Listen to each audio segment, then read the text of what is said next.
പഴം പച്ചക്കറി ജ്യൂസ് 40. ഈ ഫോൺ ഇവിടെ വെച്ച് കളഞ്ഞു കിട്ടിയതാ. ഇതാരെങ്കിലും വന്നാ കൊടുത്തേക്ക്. ഓഹോ, അപ്പൊ അങ്ങനെയാണല്ലേ കാര്യങ്ങൾ. എന്നാ ഫോൺ ഞാൻ എടുത്തത്തെ കാര്യങ്ങൾ. ചേട്ടാ, എന്റെ ഒരു ഫോൺ കളഞ്ഞു പോയിട്ടുണ്ടായിരുന്നു. ചേട്ടന് കിട്ടിയോ? ആ, ഫോണൊക്കെ കിട്ടി. ഫോണിന്റെ കമ്പനിയുടെ പേര് പറ. ഓപ്പോ. പോടാ, ഓപ്പോ ഒന്നല്ല, ഫോണിന്റെ കമ്പനി സാംസങ്ങാ. രമേശേ, ഇവിടെ ജംഗ്ഷനിൽ ഒരു കടയിൽ ഒരു ഫോണുണ്ട്. നമുക്ക് ആ ഫോൺ അടിച്ചു മാറ്റാം. നീ വേഗം ഈ കടയിലേക്ക് വന്നിട്ട് ഇപ്പം എൻ്റെ ഒരു ഫോൺ കാണാതായി എന്ന് പറയണം. അപ്പോൾ അവർ ചോദിക്കും ഏത് കമ്പനിയാണ്. അപ്പോൾ നീ പറയണം സാംസങ്. അങ്ങനെ നമുക്ക് അടിച്ചു മാറ്റാം. വേഗം വാടാ. ചേട്ടാ, എൻ്റെ ഫോൺ ഇവിടെ വെച്ചൊന്ന് കളഞ്ഞുപോയി. നിങ്ങൾക്ക് വല്ല കിട്ടിയോ? ആ, എനിക്ക് കിട്ടിയിട്ടുണ്ട്.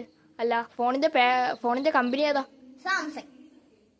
അല്ല, ഫോണിന്റെ പാറ്റേൺ ഏതാ? എല്ല്. അല്ല, പോടാ, ഫോണിന്റെ പാറ്റേണേ ഇല്ല. നിന്നെ അവര് പൊക്കിയല്ലേ. നമുക്കിനി സുധീഷിനെ വിളിക്കാം.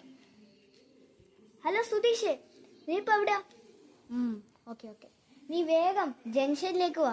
അവിടെ ഒരു കടയുണ്ട്. ആ കടയിൽ ഒരു ഫോണുണ്ട്. നമുക്കത് എങ്ങനെയെങ്കിലും അടിച്ചു മാറ്റണം. അപ്പോൾ അത് നീ പോയിട്ട് ചോദിച്ചാൽ അവർ നേരെ തരയൊന്നും ചെയ്യില്ല. അപ്പോൾ അവർ പറയും കമ്പനി ഏതാ. അപ്പോൾ നീ പറയണം സാംസങ്. പിന്നെ പാറ്റേൺ അടയിക്കും. അപ്പോൾ നീ പറയണം പാറ്റേണേ ഇല്ല. ഇനി നമുക്ക് ആ ഫോൺ അടിച്ചു മാറ്റാം. വേഗം വാടാ. എന്റെ ഫോൺ ഇവിടെ വെച്ച് കാണാതെ. നിങ്ങൾക്ക് കിട്ടിയോ? ആ, ഫോണൊക്കെ കിട്ടി. എന്റെ തന്നെ തന്നേക്ക്. ഇല്ല, ഫോണിന്റെ കമ്പനി ഏതാ? സാംസങ്. ഫോണിന്റെ പാറ്റേൺ ഏതാ? പാറ്റേണേ ഇല്ല. ഓഹോ, എടാ പൊട്ടാ, നീ എന്ത് വിചാരിച്ചെന്നെ പറ്റിക്കാന്നാ? ഫോണിന്റെ ഓണറൊക്കെ നേരത്തെ വന്ന് വാങ്ങി.